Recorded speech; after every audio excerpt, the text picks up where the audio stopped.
พุทธศาสนิกชนทั้งหลายอันเป็นที่ฮักที่นับถือของทุกเจ้าที่ติดตามฟังรายการปกิณกะแห่งธรรมะมาโดยดีตลอดต้องขออนุโมทนาทุกเจ้าวัดหนองตองตนนี้นำปกิณกะธรรมะพบปะกับญาติกับโยมเป็นประจำทุกวันในเวลาเดียวกันนี้และก็ทางสถานีวิทยุแห่งนี้เป็นเวลา30 นาทีโดยประมาณก่อนอื่นนั้นเอามาไหว้คุณแห่งพระรัตนตรัยสวดมนต์สาธยายมนต์เพื่อเป็นมงคลต่อชีวิตต่อไปเตรียมตัวพร้อมเน้อว่าตามกันไปอะระหังสัมมาสัมพุทโธภควาพระผู้มีพระภาคเจ้าเป็นพระอรหันต์ดับเพลิงกิเลสเพลิงทุกข์สิ้นเชิงตรัสรู้ชอบได้โดยพระองค์เองพุทธังภคะวังอภิวาเทมิข้าพเจ้าอภิวาทพระผู้มีพระภาคเจ้าผู้รู้ผู้ตื่นผู้เบิกบานกราบพระพุทธสวากขาโตภควตาธัมโมพระธรรมเป็นธรรมที่พระผู้มีพระภาคเจ้าตรัสไว้ดีแล้วธัมมังนัมสสามิข้าพเจ้านมัสการพระธรรมกราบพระธรรมสุปฏิปันโนภควโตสาวกสังโฆพระสงฆ์สาวกของพระผู้มีพระภาคเจ้าปฏิบัติดีแล้วสังฆังนัมมามิข้าพเจ้านอบน้อมพระสงฆ์นะโมตัสสะภะคะวะโตขอนอบน้อมแด่พระผู้มีพระภาคเจ้าพระองค์นั้นอะระหะโตซึ่งเป็นผู้ไกลจากกิเลสสัมมาสัมพุทธัสสะตรัสรู้ชอบได้โดยพระองค์เองนะโมตัสสะภะคะวะโตขอนอบน้อมแด่พระผู้มีพระภาคเจ้าพระองค์นั้นอะระหะโตซึ่งเป็นผู้ไกลจากกิเลสสัมมาสัมพุทธัสสะตรัสรู้ชอบได้โดยพระองค์เองนะโมตัสสะภะคะวะโตขอนอบน้อมแด่พระผู้มีพระภาคเจ้าพระองค์นั้นอะระหะโตซึ่งเป็นผู้ไกลจากกิเลสสัมมาสัมพุทธัสสะตรัสรู้ชอบได้โดยพระองค์เองพุทธังสรณังคัจฉามิธัมมังสรณังคัจฉามิสังฆังสรณังคัจฉามิทุติยัมปิพุทธังสรณังคัจฉามิทุติยัมปิธัมมังสรณังคัจฉามิทุติยัมปิสังฆังสรณังคัจฉามิตติยัมปิพุทธังสรณังคัจฉามิตติยัมปิธัมมังสรณังคัจฉามิตติยัมปิสังฆังสรณังคัจฉามิอิติปิโสภะคะวะอะระหังสัมมาสัมพุทโธวิจ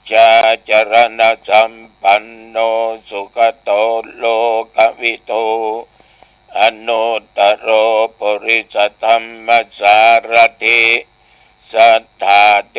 วมนุษย์สานังพุทโธภควาติยันตุนิมิตตังอวมังคลังจาโยจามนาโพสกุณัสสะสะโตปะปะกะโอโตโสปินังอกันตังพุทธานุภาเวนะวินาศเมนตุ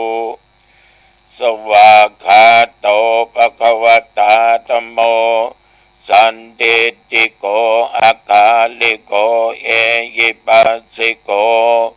โอปัญญิโกปัจจตังเวทิตาโพวินยูหิติยันตุนิมิตตังอภมังคลัญจาโยจามนาโพสกุณัสสะสะโตปะปะกะโอโตโสปินังอกันตังธัมมานุภาเวนะวินาศเมนตุสุปฏิปันโนภควโตสาวกสังโฆอุชุปฏิปันโนภควโตสาวกสังโฆ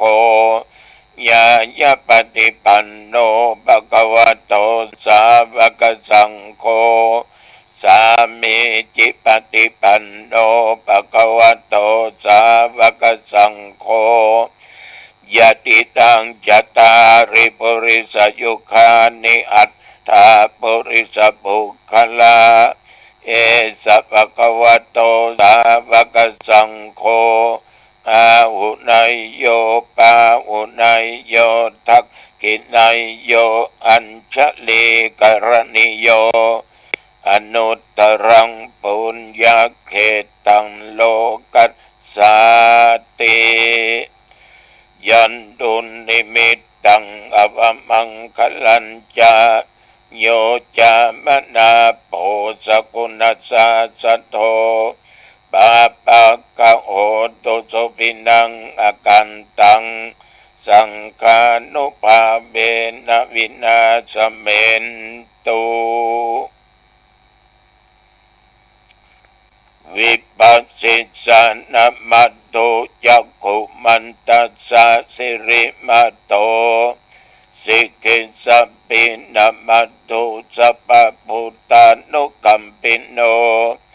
เวสปุสสะนะมัตโตนะหาตกัสสะตปัสสิโน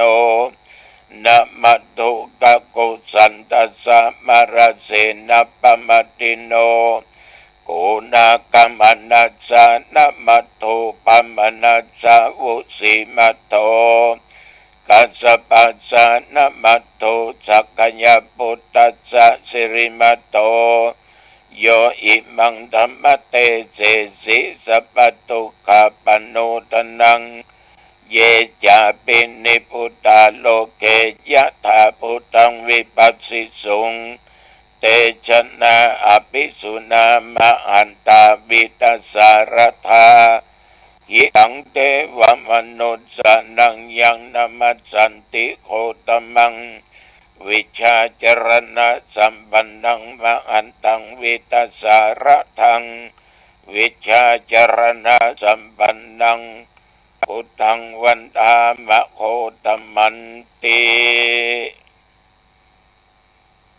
ยะโตหังภะคินิอริยญะชาติยาชาโตนาภิชานามิสัญจิจปนังชีวิตาโวโรปิตาเตนะสัจเจนะโสติเตโอตุโสติกัปปัสสะโอชังโคสติสังคโตธัมมนังวิจโยตถาวิริยัมปิติปัสสติโพชังคาจตถาปะเรสัมมาทุเปกะโพชังคาสัตเตเตสัพพทักษินามุนินาสัมมตคาตาปวิตาปหุริกตา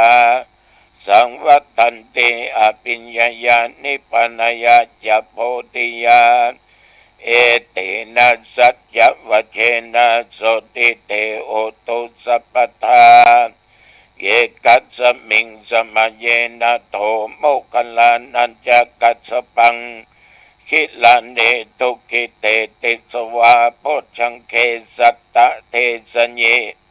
เตจตังอภินันดิตวาโรคามุจิงสุตังคเนเอเตนะสัจจวัชเชนะโสติเตโอตุสัพพทาเอกทาธรรมราชาปิเคลัญเยนะปิปิริโตจุนดาเทเรนะตัญเยวะพนาเปตวานะสาตรังสัมโมติตวาจะอภาตาตัมหาวุธาสิธานโสเอเตนะสัจจวัชเชนะโสติเตโอตุสัพพทาปะอินาเตจะอภาตาตินนันนัมปิมะเอสินังมัคคะอัตตะกิเลสวะปัตตานุปติธรรมตังเอเตนะสัจจวัชเชนะโสติเตโอตุสัพพทาสักกัตตัวพุทธรัตนังโอสถังอุตตมังวลังหิตังเทวมนุสสนังพุทธเตเชนะโสตินานัสสันตุปัตตวาสัพเพตุขาบุปัสเมนตุเตสักกัตตัวธรรมรัตนังโอสถังอุตตมังวรังปริลาหูปัสมนังธรรมเตเชนะโสตินานัสสันตุปัตตวาสเปพยาบูปัสเมนตุเต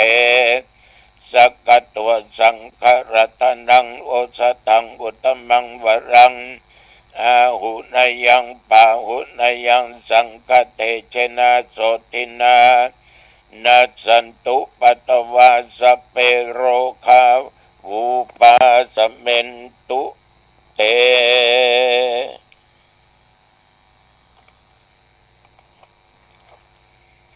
สิริติติมติเตโชชยสิติมะเอติมะอาคุณาปริมิตาปุญญาติการัสสะ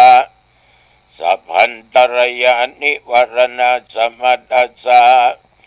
ภะคะวะโตอะระหะโตสัมมาสัมพุทธัสสะตวัตติงสัมมาอาภิลาสกัณานุภาเวนะอาสิตยานุปยัญชนะนุภาเวนะอัตุตระสตะมังคลานุภาเวนะอาสิตยานุปยัญชนะนุภาเวนะอัตุตระสตะมังคลานุภาเวนะจะพันดลังสีนุภาเวนะเกตุมลานุภาเวนะทัสสะปารมิตานุภาเวนะทัสสะอุปปารมิตานุภาเวนะทัสสะปรมัตถปารมิตานุภาเวนะศีลสมาธิปัญญานุภาเวนะพุทธานุภาเวนะธัมมานุภาเวนะสังฆานุภาเวนะเตชานุภาเวนะอิทานุภาเวนะพัลลานุภาเวนะยยะธัมมานุภาเวนะจตุราสีติสาสธรรมกันธานุภาเวนะนวโรกุตละธัมมานุภาเวนะอัตถังกิกัมมคานุภาเวนะอัตถสมาปฏิญานุภาเวนะจลปิญญานุภาเวนะจตุสัจจญานานุภาเวนะทัสสะปรญาณานุภาเวนะสัพพัญญุตญาณานุภาเวนะเมตตากรุณามุทิตาอุเบกขานุภาเวนะสัพพปริตานุภาเวนะรัตนาตยสรณานุภาเวนะตุอังสัพพโรกัสโสกุปัตตวะตุกโตมนัสสุปัญญาสาวินาสันตุสัพพะอันตรายาปิวินาสันตุสัพพะสังกัปปะตุหังสมิชันตุสิกายุตาตุหังโอตุสัตตะปัสสชิเวนะสมังคิโกโอตุสัพพทาอากาสะปัพพตวะปัพพตวนะภูมิคังคามังหาสมุทธา อารักขาเทวตาสทาตุมเหอนุรักขันตุภวตุสัพพมังคลังรักขันตุสัพพเทวตา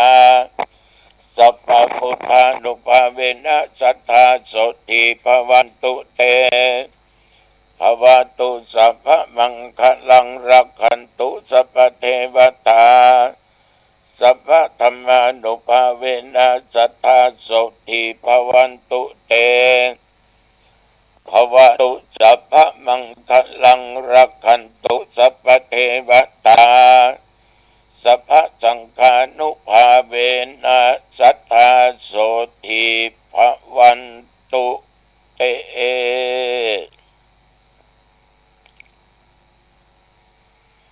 โดยบทพุทธานุภาพธรรมานุภาพสังฆานุภาพบทสาธยายมนต์อันศักดิ์สิทธิ์ด้วยจิตอันตั้งมั่นเป็นสมาธิดีอาตมาภาพตัวเจ้าวัดหนองตองหางดงจังหวัดเชียงใหม่ขออำนวยอวยพรแก่ญาติแก่โยมทุกท่านทุกคนทุกสารทิศที่เป็นมิตรในทางธรรมนับตั้งแต่โอกาสนี้ไปข้างหน้าเคาะปีเคาะเดือนเคาะวันเคาะยามเคาะเมื่อล้ำเมื่อตื่นเมื่อยืนเมื่อเทวเคาะเร็วและขวาจงอย่าได้เกิดมีมาแก่ศรัทธาท่านผู้ฟังทั้งหลายนับตั้งแต่โอกาสนี้ไปข้างหน้าอันว่าโจกปีโจกเดือนโจกวันโจกยามอายุปีอายุเดือน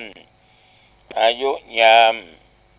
จงบังเกิดมีมาแก่ศรัทธาขอญาติโยมแก้วคลาดจากภัยพิบัติอันตรายต่างๆนานาเวลาญาติโยมเดินไปค้าไปขายไปเหนือใต้ตกออกไก่ใกล้ทุกสลอกทุกกองก็ขออยู่ปราศจากโรคภัยพยากังวลอันตรายใต้เหนือตรงออกอย่าได้มาคล้องมาปานที่จะเกิดมาอย่าได้มาใกล้มากายมีสติและปัญญาสุขภาพกายใจดีแข็งแรงมีความจำเริญในกิจการงานและดำรงตำแหน่งในหน้าที่ยิ่งขึ้นไปอายุวันนะสุขะพละก่อนอันล้ำเลิศอันประเสริฐนี้จงบังเกิดมีแก่ญาติแก่โยมทุกท่านทุกคนเจริญพรกรมอุตุได้บอกประกาศว่าพายุโซนร้อนลูกที่มีชื่อว่านิพา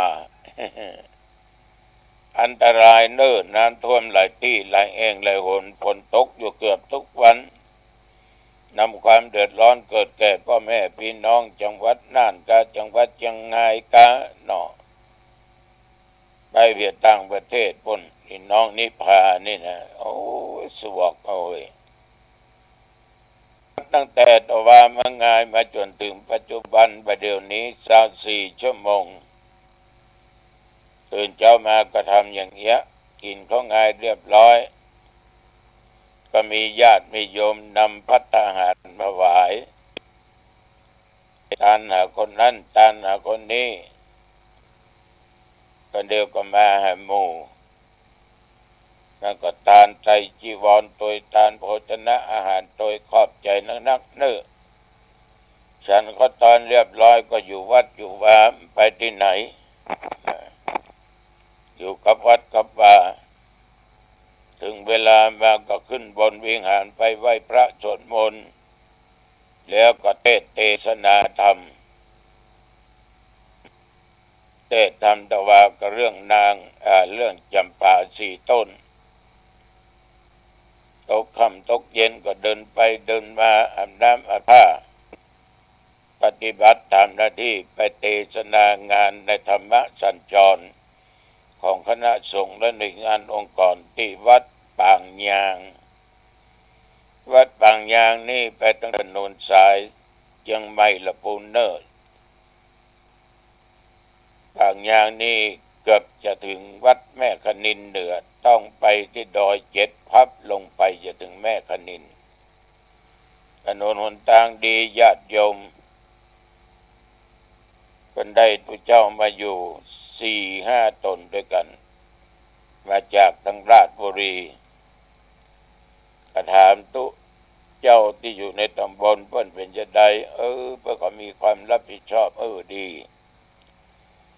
ญาติโยมท่านผู้ฟังทั้งหลายกลับมาถึงวัดประสีทุ่มปลาย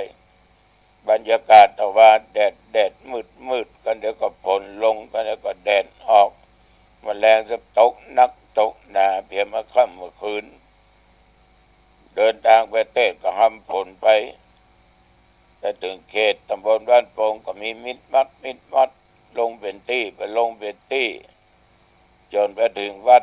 ปางยางนั้นฝนก็ยังบ่เอื้อนเทศนาจบแล้วปิกออกมาแบบมันหยุดตั้งนอกไปเดี๋ยวฝนตกก็ค่อยใบไม้ญาติโยมท่านผู้ฟังทั้งหลายตะวันนี้อุณหภูมิมีน้อยเดียวนะครับ36แต่ปัจจุบันประเดี๋ยวนี้เหลือ17 องศาศรัทธาสาธุชนญาติโยมคนเราทุกคนเนี่ยต่างก็ดิ้นรนเพื่อเอาชีวิตอยู่รอดฉะนั้นอย่างใดก็ตามชีวิตที่เกิดมาแล้วต้องใจให้มันคุ้มค่าใจให้มันถูกใจให้มันดีการดำรงชีวิตของคนเฮาเนี่ยญาติโยมภาษาพระว่าจักสี่ดุจล้อรถนำไปสู่ความเจริญก็หมายความว่าการอยู่การกระทำอย่างก็ตามถ้าอยู่ในสถานที่มันเหมาะมีความสัญจรไปมาได้สะดวกมีน้ำใจมีที่ปลูกฝังสิ่งรอบด้านมีคนดีเอาจะขายก็ลองพอว่าที่ไหนมันดีคนเขาซื้อหาง่าย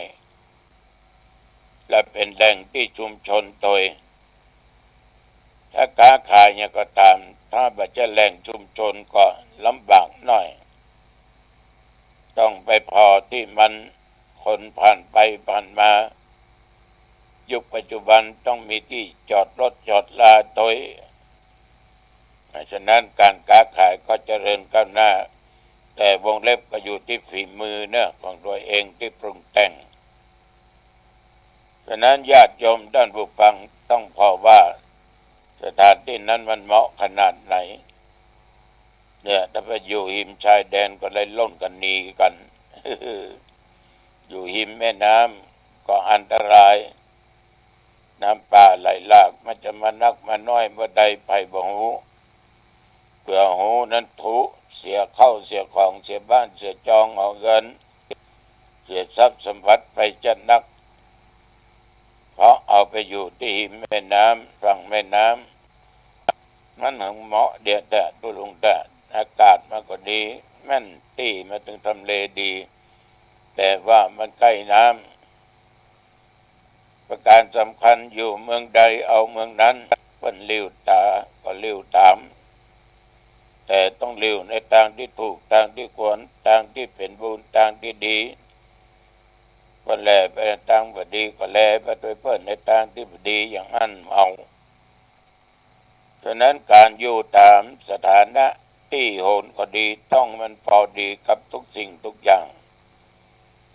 แล้วก็มีสัตตบุรุษมีท่านผู้ดีที่ท่านผู้มีศีลมีธรรมเป็นคนที่มีความรู้ความสามารถผู้จาพระพิงอยู่ที่ไหนมีสัตตบุรุษมีคนดีนักมันก็สบาย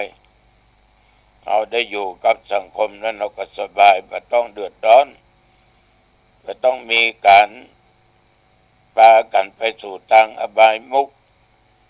บ่มีเหล้าบ่มียาเสพติดใดๆทั้งสิ้นเพ เพิ่นว่าการคบสัตบุรุษต้องเลือกคบสัตบุรุษเป็นคนดีเป็นคนอย่างกานะพิจารณาดูดีๆได้พอก็หน้าพอก็เสื้อสภาเนี้ยดีใจ ข้างนอกน้ำแต่ข้างในนะแมงวี่เล่นนี่แล้วมันเหมือนกับหน่อยบะเดือเนาะพอตั้งนอกเนี่ยโอ้ถ้าจะลำก็ดีแต่แกะพ่อแม่กีหมดฉะนั้นท่านทั้งหลายพอคนก็พอดีๆอยู่ที่ในอัตตสัมมาปณิธิตั้งตัวตั้งตนไว้ชอบประกอบแต่คุณงามความดีตั้งอยู่ในศีลในธรรมเพิ่นถึงบอกที่ไหนเฮาอยู่ก็ตามนอกจากอยู่ที่มันเหมาะมีสตบุรุษนักแต่ความเจริญก้าวหน้าในอาชีพตัวเองเอาจะต้องค้นคว้าเองทำอย่างก็ดีที่มันดีและมันถูกต้องปฏิบัติตามอย่างนั้นเป็นพ่อค้าแม่ขายได้ปัจจัยเงินทองมาเอาก็ภูมิใจเพราะออมได้ตกอยู่กับหมู่อันธพาลฉะนั้นญาติโยมท่านผู้ฟังทั้งหลายความเป็นอยู่คนใดก็ตามที่ได้สร้างคุณงามความดีไว้ในชาติก่อนชาติปังหลังเขาก็พอดูพฤติกรรมการกระทำเพิ่นการค้าการขายเพิ่นการไปมาอาสู่ของเพิ่นคนนี้เป็นคนน่าคบน่าเคารพนับถือก็ท่านทั้งหลายมันพอถึงออกจากพฤติกรรมการกระทำทางกายวาจาทางด้านจิตใจฉะนั้นเราจะต้องดูแลและคบหากับท่านสิ่งเหล่านี้ในชีวิตของเราจึงจะมีแต่ความสุขมีแต่ความเจริญเอาละญาติโยมวันนี้8 โมงเมื่อคืนปะกันที่วัดสีล้อมเนอปะแงะนะธรรมทูตออกปฏิบัติงานอายุวันโนสุขังพลังพบกันใหม่โอกาสหน้าเจริญพรข่าวสารเพื่อการ